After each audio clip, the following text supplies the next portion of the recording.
네, 시청자 여러분 반갑습니다. 실전 투자 대회 상위 1% 캔들 헌터입니다. 자, 오늘 살펴볼 종목은요, 바로 YBM넷이라는 종목입니다. YBM넷. 자, 오늘 YBM넷이 마이너스 2%대 정도를 기록을 하고 있는 모습이고, 자, 현재 이 YBM넷 주주분들, 그리고 신규로 혹시나라도 접근하고자 하시는 분들을 위한 영상인 만큼 실전적으로 도움되는 내용 많이 받아보셨으면 좋겠습니다. 자, 우선 YBM넷 어떤 종목인가요? 자, 교육주입니다. 교육주. 교육주. 자, 근데 교육주인데, 지금 어떻게 보면은 시장에서 갑작스럽게 크게 상승이 나오는 반응이 나왔습니다. 자, 아마 관심 있으신 분들은 왜 올랐는지 알고 계실 거예요. 단순히 뭐 교육, 일자리 테마로서 상승을 한 부분이 아니라, 자, 어떤 이로 올랐나요? 바로 이준석 관련 테마입니다. 이준석 테마. 자, 이 이준석 테마, 제가 알기로는 하버드 동문인 걸 알고 있어요. YBM넷 홀딩스 대표와 이준석이 이제 하버드대 동문으로 알고 있고, 그로 인해서 이준석 테마가 지금 상승이 나오는데 왜 올라간다? 바로 지금 국민의힘 탈당을 한다고 해요. 탈당. 바로 이 탈당 이슈. 탈당 이슈. 자, 탈당을 하게 되고 오늘 12월 27일에 신당 장당에 대한 발표가 있을 예정입니다. 자, 이로 인해 가지고 지금 현재 정치 테마주들이 시장에서 조금 활기를 불러일으키고 있는데, 한동훈 정치 테마주들 그리고 이낙연, 자, 이렇게 특정적인 인물주들이 계속적으로 가고 있죠. 자, 이런 종목들이 가고 있는 이유는요, 결국에는 총선과 대선입니다. 자, 이 총선과 대선 시즌이 왔었을 때 한 후보만 계속 가는 것이 아니라 엎치락 뒤치락 하겠죠.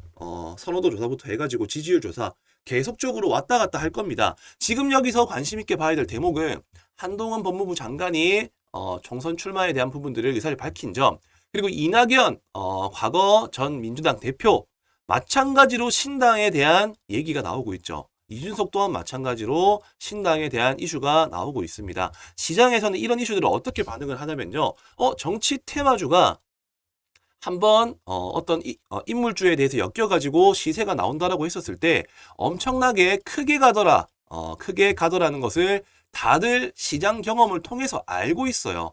자, 그렇기 때문에 혹시나라도 이낙연과 이준석이 손을 잡는다, 뭐 이런 하나의 시나리오를 그려볼 수 있겠죠. 자, 그럼 여야 합치게 된다는 겁니다. 자, 이렇게 창당 이슈가 발생이 된다라고 하면은 한동훈 테마에 수급이 몰렸었던 그런 돈들이 한순간에 이 이낙연 테마하고 그 다음에 이준석 테마로 돈이 몰리게 될 수가 있다는 거예요. 하나의 가능성만 열어놓고 본다 하더라도 이럴 가능성이 매우 높다라는 겁니다. 자, 그렇기 때문에 우리는 어떻게 해야 됩니까? 바로 이 정치 테마주들을 지금부터 관심주를 분류를 해야 돼요. 관심주 분류. 자, YBM넷 같은 경우에 어쨌든 이준석 테마라고 제가 말씀드렸었죠. 자, 오늘 이 종목이 윗꼬리를 달고 내려왔는데 여기서 혹시 끝난 거 아니에요? 아니야. 자, 이렇게 궁금해 하시는 분들 많이 계실 겁니다. 자, 혹시나라도 내가 신규로 접근하고자 하시는 분들, 아니면은 보유하고 계신 분들 끝난 거 아니니까 걱정하지 마십시오. 아직까지 시간이 많이 남아 있습니다. 자, 총선 끝난 거 아니라 차기 대선까지 이어질 수 있는 재료라고 하면은 2025년까지도 유효한 재료이고요. 실질적으로 내년 4월에 총선이 된다라고 했었을 때는요, 여기서부터가 이미 출발 시작점이라는 겁니다. 기본적으로 많게는 500에서 1000%까지 상승이 가능한 종목이고, 실제로 그런 끼가 있는 종목이 뭐다? 바로 YBM넷이라는 겁니다. 자, 그렇다면 지금 현재 보유하신 분들 평균 단가가 대충 어느 정도일지는 모르겠지만은 완전 과거에 물려 계신 분들이 아닌 이상은 지금 자리가 조금은 수익권이신 분들이 많으실 거고, 아니면 이런 윗꼬리에 물려 계실 분들도 저는 많다라고 생각을 합니다. 자, 여기서 중요한 것은 뭐다? 바로 비중 관리입니다. 비중 관리. 자, 비중 관리가 엄청나게 중요해요. 자, 종목이 올라갈 때 그냥 이대로 쭉 올라갑니까? 이렇게 안 올라가요. 상승하고 조정받고 다시 상승하고 조정받고, 혹시나라도 초급등한 다음에 그대로 끝까지 밀렸다가 다시 점진적으로 상승하고, 자, 이런 패턴들을 만들어가면서 주가는 상승이 나온다. 자, 그럼 우리는 어떻게 해야 됩니까?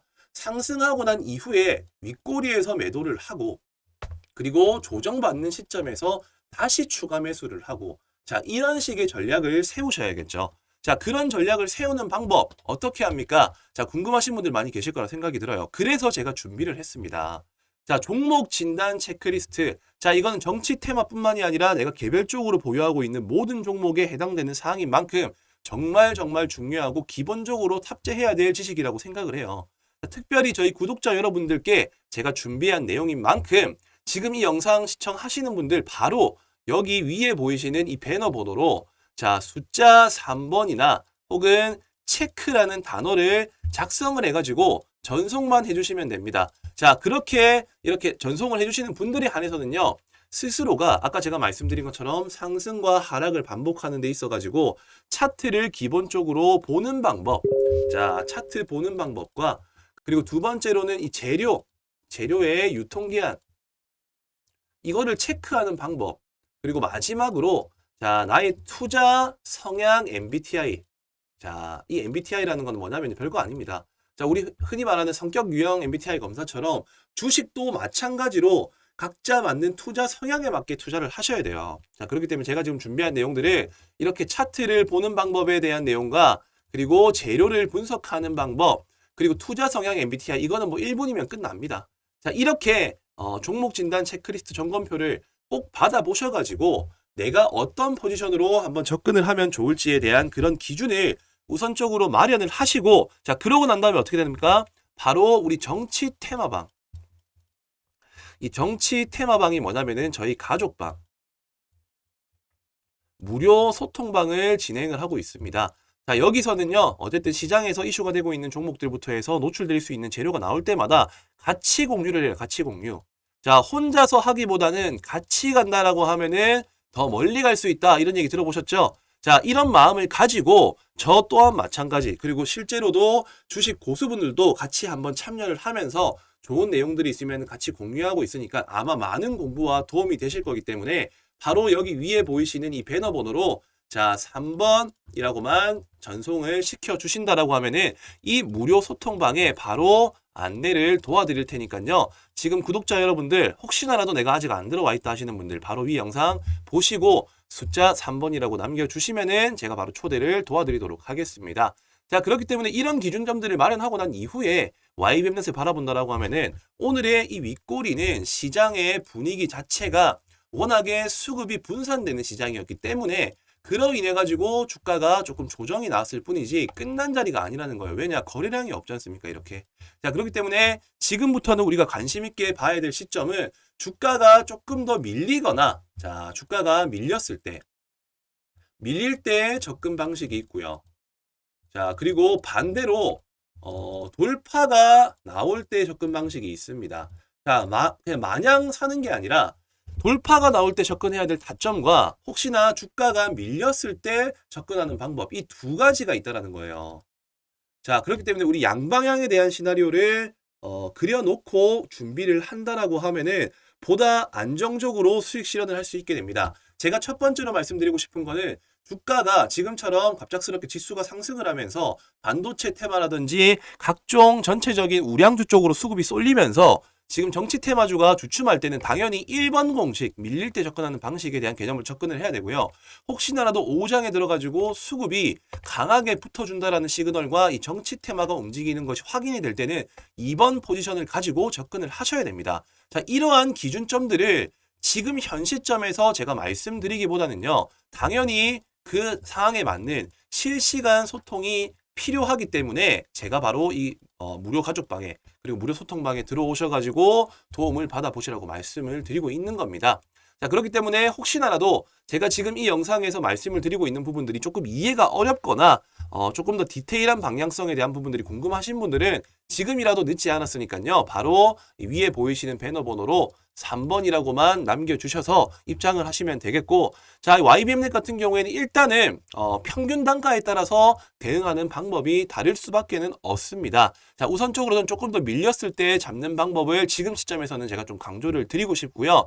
그리고 밀렸을 때 어떠한 현상이 나타났었을 때 눌림 매매에 접근을 하면 되는지 그 부분에 대한 내용들을 제가 이 YBM넷을 설명을 드리면서 이 눌림목 매매, 자, 어떤 현상이 나타났을 때 눌림 매매를 하면 되는지 이 부분을 제가 지금부터 이어서 설명을 드리도록 할 테니까요. 영상 끄지 마시고 끝까지 한번 집중해서 시청을 해주시면 되겠습니다. 네, 눌림 매매. 눌림매매의 원리에 대해서 한번 알아보는 시간 가져보겠습니다. 자, 눌림매매란 어떤 자리를 의미하는 것인가? 자, 아무래도 이제 뭐 급등주 눌림, 그리고 추세 변곡 눌림, 여러 가지 이 눌림매매가 있습니다. 자, 그 중에서 제가 말씀드리고자 하는 눌림매매는요, 돈이 나가지 않은 자리를 체크하는 것이 확률을 높일 수가 있다. 자, 핵심적으로는 일단 이 돈이 나가지 않는 자리를 체크하는 방법에 대해서 한번 설명드릴 거고요. 그리고 눌림매매는 자, 어떠한 원리로 자, 결국에는 우리가 확신을 가지고 진입을 하는 데 있어 가지고는 원리를 알고 있어야지 우리가 조금은 더 불안정한 감정을 통제할 수가 있고 접근을 할 수가 있습니다. 자, 그렇기 때문에 어떠한 원리로 상승이 나오는가에 대해서도 제가 설명을 드릴 건데, 자, 이런 부분들도 두 가지의 성격을 가진 시장 참여자의 영향으로 상승이 나온다. 일단 간략하게 제가 핵심으로 이렇게 설명을 드리겠습니다. 자, 첫 번째, 돈이 나가지 않는 자리라는 것은 어떤 걸 의미를 하냐면요. 자, 어떤 특정 종목이 호재성 이슈, 자, 호재성 기사가 나옵니다. 자, 그러면은 당연히 차트가 이렇게 상승과 하락을 이어가다가 어쨌든 뭐 수렴한 상태에서 급등이 나오거나 패턴을 이어가다가 갑작스럽게 대량 거래를 발생시키면서, 자, 여기에서는 대량 거래라는 게 따라 붙습니다. 자, 대량 거래를 발생시키면서 급등이 나옵니다. 자, 급등이 나왔다라는 말 자체가 어쨌든 신규 매수자들, 그러니까 상승을 기대하는 사람들의 매수 심리가 과열됐었을 때 나오는 구간이고요. 자, 이렇게 올라가다가 당연히 조정이 발생이 돼요. 조정. 자, 이게 조정인지 하락인지는 우리가 체크할 수 있는 포인트는 바로 뭐다? 바로 거래 대금과 같은 말입니다. 거래량입니다. 자, 호재성 기사를 가지고 상승을 하다 보면요, 어느 순간 멈추는 구간이 발생을 해요. 자, 사람마다 당연히 수익을 만들어내고자 하는 욕심의 크기가 다르기 때문에, 자, 이쯤 돼서는 나는 충분히 수익에 만족할 수 있을 것이다 라는 그런 심리로 인해서 주가가 떨어지게 됩니다. 즉 조정이 나오는 거죠. 자, 이때 하락인지 아니면은 조정인지를 체크하는 방법은 거래량이 만약에 많다. 자, 거래량이 높다. 자, 그러면은 하락으로 이어질 가능성이 높다라고 보시면 되고요. 그리고 반대로 거래량이 낮다라고 하면은 오히려 조정이 될 가능성이 높다라고 이해를 하시면 된다는 겁니다. 자, 왜 그러냐? 자, 거래량이 당연히 많이 들어와 가지고 급등을 했다라는 말 자체가 수익권인 구간의 물량을 현재 이 종목은 지금 잠재적으로 물량을 쥐고 있는 사람들이 많다라는 거 되겠죠. 자, 근데 거래량이 나오지가 않아요. 그렇게 많이. 그 말은 뭐다? 수익을 기대하는 사람들의 심리와 매수세가 팔고자 하는 사람들의 심리를 이기고 있는 와중에 조금씩 물량이 나왔기 때문에 이런 거래량이 없는 조정이 발생한다는 거예요. 따라서 상승은 나왔다. 이 상승하는 데 있어 가지고 왜 거래량은 정말 많은데, 자, 거래량은 어떻게 보면은 뭐 정말 높은데 이렇게 오히려 이렇게 하락을 할 때, 자, 이렇게 하락을 할 때 당시에 거래량은 현저히 작다라고 하면은, 자, 당연히 이 들어온 물량만큼의 돈이 빠져나가지가 않았다라고 해석할 수가 있기 때문에 돈이 나가지 않은 자리다. 그리고 상대적으로 상승의 탄력이 만들어질 수 있다라고 해석을 할 수가 있다라는 겁니다. 자, 그렇다라고 한다면은 이렇게 눌림 자리가 형성이 되었어요. 그럼 눌림 자리가 형성된 건 알겠는데 어떻게 이게 상승이 나와줄 수 있느냐? 단순히 눌렸기 때문에 올라간다 이런 개념이 아니라 여기에는 엄청난 나름대로의 심리가 들어갑니다. 자, 왜냐? 자, 어떤 호재성 기사가 나왔는데 갑자기 갭 5% 상승 출발해, 10% 상승 출발해. 자, 이러면은 투자자의 성향에 따라서 조금은 더 보수적이고 조심스러운 투자자 같은 경우에는 매수 자체를 하지 않습니다. 따라서 이 종목이 이미 올라갈 대로 올라가 버리고 조정이 나올 때, 야, 이 정도 재료면은 충분히 한 번 더 상승이 나와줄 수 있는 재료다라고 판단하는 그런 사람들이, 그러니까는 급등주를 쫓아가진 못하지만은 급등주가 한번 기회를 주면은 나는 사보겠다 하는 이런 첫 번째 첫 진입을 못한 매수자들이 오히려 눌러주는 자리에서 한 번 더 접근을 하게 된다. 이게 첫 번째 성격을 가진 사람이고요. 자, 두 번째는 어떤 사람들입니까? 바로 뉴스 체크하기보다 뉴스보다 차트가 더 빠르다. 차티스트라고 얘기를 하죠. 그러니까는 지표 매매를 하시는 분들, 뭐 이평선, 이 이평선 같은 경우에는 22일 이동 평균선이 어떻게 보면 자연스럽게 생명선 역할을 하기 때문에 그 자리에 주가가 올라가다가 지지받는 흐름이 나온다라고 하면 자연스럽게 기술적 반등이 나온다라는 것을 공식화시키신 분들이 있어요. 자, 이런 사람들을 보고 우리 뭐라고 합니까? 바로 차티스트라고 얘기를 하죠. 자, 이런 분들 처음에 따라붙기에는 부담스러워. 따라붙기 부담스러워. 그리고 중요한 거는 기술적 반등이 눌러졌었을 때 20일 이평선이 닿고 캔들이 뭐 아랫꼬리가 달린 종가로 마감이 된다. 자, 이런 자리일 때는 매수의 심리가 강하기 때문에 기술적 반등이 나오겠다라는 차티스트. 자, 이러한 두 가지의 성격을 가진 시장 참여자들로 인해 가지고 눌림 자리에서 기술적 반등이 나온다라는 겁니다. 자, 이런 현상을 보고 우리는 기술적 반등이라고 얘기를 하고요. 이런 자리를 찾아 나서는 사람들을 보고 눌림 매매꾼들이라고 얘기를 합니다. 자, 상대적으로 보수적이고 안정형 투자자들 같은 경우에 이런 눌림 매매를 많이 하게 되는데 여기서의 중요한 핵심들 같은 경우에는 바로 처음 눌렀을 때 접근을 한다입니다. 왜냐? 처음으로 눌렀을 때가 가장 신선한 자리입니다. 신선한 자리. 놓쳐서 못 산 사람들이 살 수 있는 자리인가 동시에 처음으로 닿는 자리가 신선한 구간이기 때문에 첫 눌림이 확률이 높다라고 이해를 하시면 되겠습니다. 자, 우선 이렇게 눌림 매매에 대한 원리를 제가 이론적으로 한번 설명을 드렸는데요. 이제는 차트를 보면서 실제 사례 예시를 들면서 한번 제가 또 설명을 드려보도록 하겠습니다. 자, 우선적으로 최근에 조금 제가 방금 말씀드린 내용들과 부합하는 자리의 종목들을 먼저 한번 살펴보도록 할 텐데요. 자, 이 국제약품입니다. 국제약품. 자, 과거에 뭐 미세먼지, 마스크 관련 수혜주로도 엮이기도 했었고 과거 코로나 관련 수혜주로서도 부각을 받은 종목입니다. 자, 제일 중요한 포인트는 이렇게 거래량을 동반한 큰 대금과 장대 양봉이 뽑히고 난 이후, 자, 이때가 제가 앞전에 말씀드린 찐돌파 구간이라고 말씀드렸어요. 이렇게 찐돌파 구간이 만들어지고 난 이후에 자, 거래량이 급감을 하죠. 자, 거래량이 급감을 하다가 자, 이 캔들로서 봤었을 때 아래에서 받쳐주는 흐름이 나오고 20일 이평선을 지지하는 구간에서 기술적 반등이 나와줬다라는 사례. 자, 이런 부분들을 보시면 될 것 같고요. 그리고 두 번째 K옥션이라는 종목입니다. 자, 이 종목 같은 경우에도 최근에 핫한 증권형 토큰 이슈로서 이 STO 관련주라고 보시면 되겠는데 저점을 형성을 하고 새로운 추세를 만들어가는 도중에 아직까지는 그렇다 할 거래량이 없었습니다. 자, 근데 최근에 의미 있는 저항대 라인을 대량 거래를 발생시키면서 뚫어줌과 동시에 연속적인 상승이 나와주고요. 연속적인 상승이 멈추고 자연스럽게 거래량이 급속도로 줄어드는 조정이 발생을 하게 됩니다.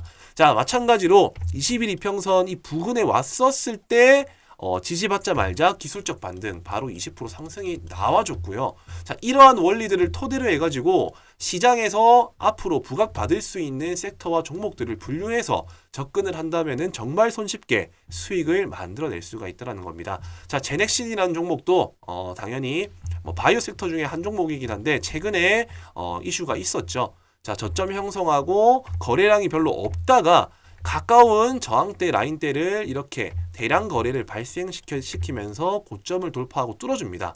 자, 그러고 난 이후에 연속적인 상승 흐름으로서 이어지지 않고 거래량이 없는 이런 조정 구간이 발생을 하죠. 자, 거래량이 없이 음봉으로서 계속적으로 하락을 하다가 특정적인 의미 있는 지지저항 라인 구간대, 자, 이 구간에서 대량 거래를 발생시키면서 새로운 고점을 형성을 하게 됩니다. 자, 그 이후에도 지금 계속적으로 거래량은 줄고 의미 있는 21 이평선 부근에 왔기 때문에 한 번 더 기술적 반등은 유효할 수 있으나 저는 어디까지나 첫 번째 눌리는 자리가 가장 신선한 자리라고 판단을 하기 때문에 되도록이면은 눌림 같은 경우에는 처음 눌러주는 자리에서 접근을 하는 것이 좋을 것이다. 자, 그리고 이 SG글로벌이라는 종목입니다. 자, 이 종목 같은 경우는 아직까지 반등이 나오진 않았어요. 근데 비슷한 원리로 움직여줄 수 있겠다라고 판단이 들었기 때문에 저는 이 종목도 관심 있게 살펴볼 필요가 있을 것이다라고 생각을 합니다. 자, 대량 거래 발생하고 난 이후에 의미 있는 이 저항대 라인을 돌파를 시도를 하고요. 지금 거래량을 줄이면서 자연스럽게 잠재적인 호재 이슈가 있음을 암시하고 그리고 기술적 분석에 의한 차티스트들 매수를 이끌어낼 수 있는 캔들 모양이 완성이 되고 있습니다. 자, 그로 인해 가지고 충분히 처음 진입하지 못했었던 사람들이 여기에 돈이 들어온 흔적들을 체크를 해가지고 이쯤 되면은 한번 충분히 접근해 볼 필요, 가치가 있을 것이다. 자, 이러한 심리들이 모여가지고 뭐를 만든다? 바로 기술적 반등을 만들어낸다라는 겁니다. 자, 우리는 주식시장에서 수익을 만들어낼 수 있는 방법은 정말 많아요. 간단하게는 돌파, 그리고 눌림. 자, 이 두 가지만 알고 있어도 충분히 안정적으로 수익을 만들어낼 수가 있습니다. 다만 올바른 돌파 그리고 올바른 눌림에 대한 개념 없이 무작정 올라가면 사고 무작정 내리면 사기 때문에 손실이 난다는 거예요. 오늘 제 영상을 한번 집중해서 들어보신 분들 같은 경우에는 어떤 것이 중요한지에 대한 핵심적인 포인트들을 제가 분명히 설명을 드렸습니다. 자, 그 내용이 뭐다? 돈이 나가지 않은 자리를 체크를 한다. 그리고 당연히 확실한 돌파가 나온 자리에 접근을 해야 된다. 그리고 눌림 매매는 이렇게 상승이 나올 수 있는, 확신에 갈 수 있는 이유는 두 가지의 성격을 가진 그러니까 차티스트들과 처음 진입하지 못한 시장 참여자들에 의해서 돌파가 나오는 거고 눌림에서 상승이 나오는 것이고, 그 핵심은 바로 첫 번째 눌림에서 나오는 것이다. 자, 여기까지가 눌림 매매의 핵심적인 내용이다. 이렇게 이해를 하시면 되겠고요. 자, 이런 종목들을 어떻게 발굴하나요? 자, 제일 좋은 방법은 하나부터 10까지 손수 종목들을 다 살펴보시고요. 그리고 이 급등이 나온 종목들 전부 다 분류를 해가지고 이 눌러줄 때까지 기다렸다가 체크를 해서 들어가면 됩니다. 자, 물론 이렇게 하는 방법은 정말 아날로그식 방법이라고 저는 생각을 하고, 지금은 어쨌든 트렌드가 바뀌고 있습니다. 최대한 효율적으로 임할 수 있는 방법을 찾아 나서야겠죠. 자, 그게 뭐다? 바로 이 조건식을 활용하는 겁니다. 자, 저는 무턱대고 아무 조건식을 가져와가지고 올라갑니다라고 말씀드리지 않죠. 왜냐? 저는 명확한 근거와 원리들을 설명을 드렸어요. 그런 원리와 부합되는 차트를 포착할 수 있는 이런 조건식을 제가 만들었습니다. 제가 방금 말씀드린 내용들, 처음에 추세가 바뀔 수 있는 대량 거래가 발생한 이런 장대 양봉이 나오고 돈이 나가지 않은 자리에서 지지받는 구간, 자, 이런 구간에 종목이 뜰 수 있도록 설정을 해뒀습니다. 자, 그렇기 때문에 저는 방금 제가 말씀드린 조건에 부합하는 종목들만 뜰 수 있도록 제가 설정을 해뒀기 때문에 내가 돌파 매매보다는 조금 이렇게 안정적으로 물려도 그렇게 큰 손실이 나지 않은 자리에서 한번 접근을 해보고 싶다. 자, 그러시는 분들 같은 경우에는 이 조건식 한 개 정도만 충분히 잘 활용한다 하더라도 엄청 시간적 효율을 만들어낼 수가 있다는 거죠. 종목 하나부터 10까지 살펴보고 그 자리가 올 때까지 기다리는 매매 하지 마시고요. 방금 제가 설명드린 포인트들을 토대로 해가지고 조건식을 활용을 해가지고 그 안에서 종목을 체크를 해가지고 내가 원하는 자리에서 매매를 한다라고 하면은 보다 손쉽게 수익을 만들어낼 수 있을 것이다. 자, 이렇게 내용을 정리해 드리겠습니다. 제가 특별히 지금 이 영상 조금 긴 시간이었지만 끝까지 집중을 하시는 우리 구독자 여러분들에게만 특별히 이 조건식을 알려드리도록 할 테니까요. 자, 여기 위아래 보이시는 번호, 자, 여기가 저와 직통적으로 연락이 닿을 수 있는 제 연락처입니다. 자, 이 번호로요, 눌림, 자, 꼭 눌림이라고 남겨주셔야 됩니다. 왜냐? 돌파도 있고 눌림도 있어요. 자, 집중하시고 영상 시청하신 분들 알겠지만은 나의 성향과 맞는 매매를 하셔야지 수익이 납니다. 나는 조금 안정형 투자를 원한다 하시는 분들, 자, 여기 보이시는 번호로 눌림이라고 남겨주시면은 제가 장중에 그리고 활용할 수 있는 이런 종목들이 표착될 수 있는 조건식에 대해서 바로 조건식에 대한 내용들을 공유해 드리도록 할 테니까요. 지금 바로 눌림이라고만 번호에 남겨서 전송을 해 주시면 되겠습니다.